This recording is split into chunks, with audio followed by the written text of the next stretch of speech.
Para la Biblioteca de Hernán es un placer saludarlos hoy. Bienvenidos. Vamos hoy con un género que poco he abordado en el canal, pero que espero tratar con más frecuencia: la autobiografía.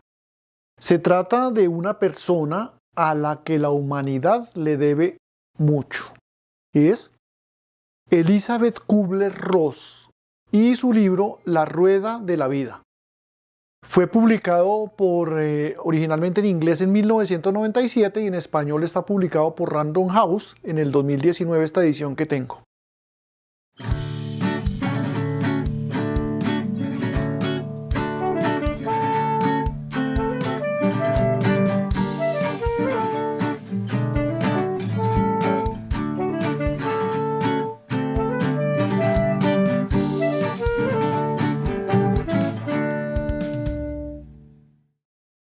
Elizabeth Kubler-Ross fue una médica psiquiatra suiza. Nació en 1928 en Zúrich y murió en Arizona, Estados Unidos, en el año 2004. Ella fue reconocida mundialmente como una especialista en el tema de la muerte, el cuidado de las personas moribundas y los tratamientos paliativos, y así como la atención a los enfermos del SIDA. Escribió un total de 20 libros o más quizás. En esta obra, La Rueda de la Vida, Elizabeth Kubler-Ross escribió sus memorias que abarcan hasta unos pocos años antes de su muerte. Desde muy temprana edad inició labores que no son las típicas de una joven de menos de 20 años y que la llevaron a conocer de cerca la tragedia que viven muchas personas por diversas causas, incluida la enfermedad, la muerte, la guerra, la intransigencia. Por estas experiencias, ella desarrolló una gran sensibilidad frente a los desvalidos, fueran estos unas prostitutas con enfermedades venéreas, o unas familias sobrevivientes de la guerra en un pueblo en ruinas, o unos soldados alemanes capturados y obligados a transitar por senderos minados por sus compatriotas durante la guerra. La autora recuerda la trayectoria que la llevó al encuentro con los temas que la absorberían gran parte de la vida y que la catapultarían a la fama mundial: el paso de la vida a la muerte y más allá de la muerte. También cuenta su desarrollo en los diversos temas que abordó, los debates y los ataques que en algunos casos generó, y los cambios que se introdujeron en las prácticas médicas y sociales a partir de sus investigaciones, publicaciones, conferencias y debates que dio a lo largo y ancho del mundo. Desde sus primeras publicaciones formuló lo que se conoce como la curva Kubler-Ross, que identificó 5 etapas del duelo que enfrentan no solo por las personas que se chocan con la realidad de una enfermedad terminal, sino también por las familias de las personas que fallecen. Estas etapas son negación, ira, negociación, depresión y aceptación. Incluso se aplican a choques como la pérdida de un empleo. Un aspecto que detectó Elizabeth fue la falta de sentimientos de los médicos y enfermeras con los enfermos. Sus acercamientos iniciales a los enfermos no ocurrieron en su calidad de médico, sino de técnico de laboratorio. Pero desde esa labor, ella percibió que la simple manifestación de sentimientos básicos como hablar sobre la enfermedad o la simple compañía cambiaba la actitud de los pacientes y en no pocos casos contribuía a su mejoría. En este aspecto es impresionante lo que cuenta, por ejemplo, sobre una experiencia en un centro de enfermos mentales al comienzo de sus prácticas como psiquiatra. El simple hecho de hablar con enfermas que llevaban años recluidas y conocer sus anhelos, sentimientos, preocupaciones y frustraciones permitió notables mejoras en los estados emocionales y en algunos casos incluso salir de esos sitios. Para ilustrar cómo ocurrían las cosas antes, es impactante una anécdota. Elizabeth pedía permiso en su trabajo como técnica en Suiza para participar como voluntaria en el Servicio Internacional de Voluntarios por la Paz.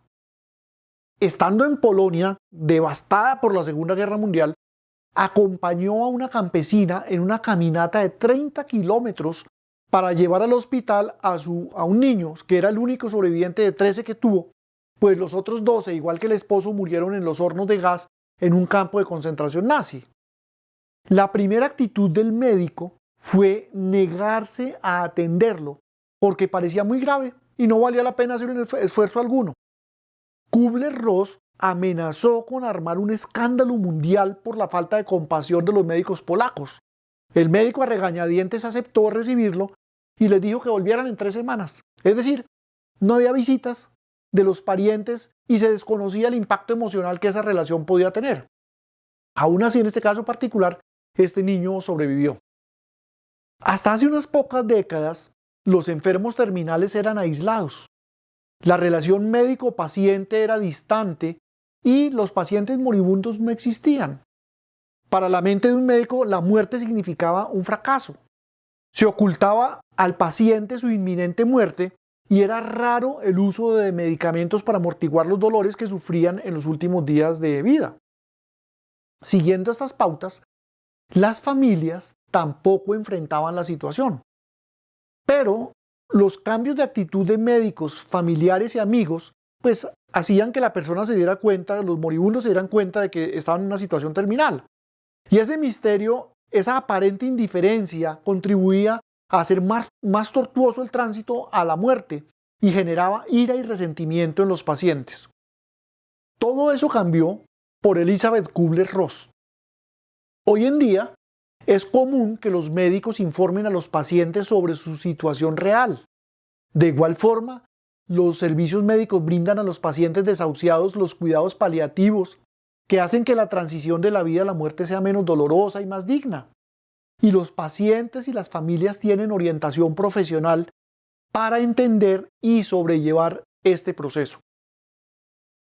Otro aspecto que me impactó es el relato de Elisabeth sobre los pacientes con SIDA.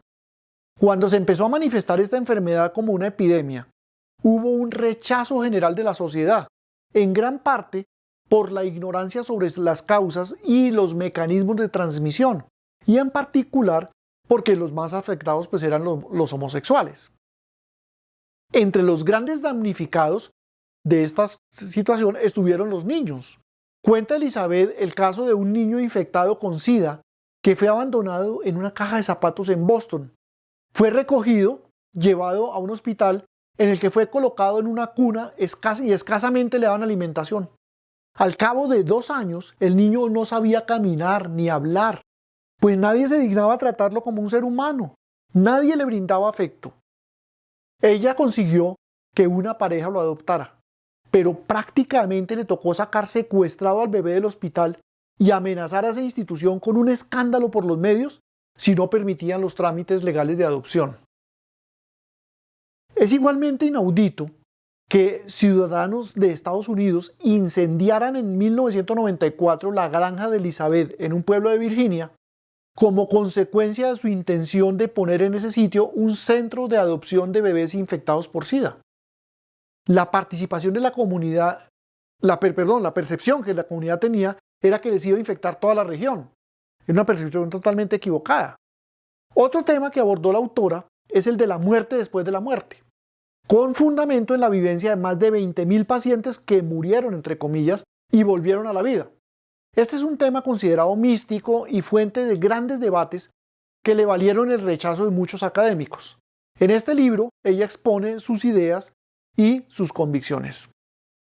En fin, se trata de una autobiografía que me parece importante conocer por todos los aportes que hizo al bienestar de muchas personas y por su contribución a las formas de afrontar el duelo.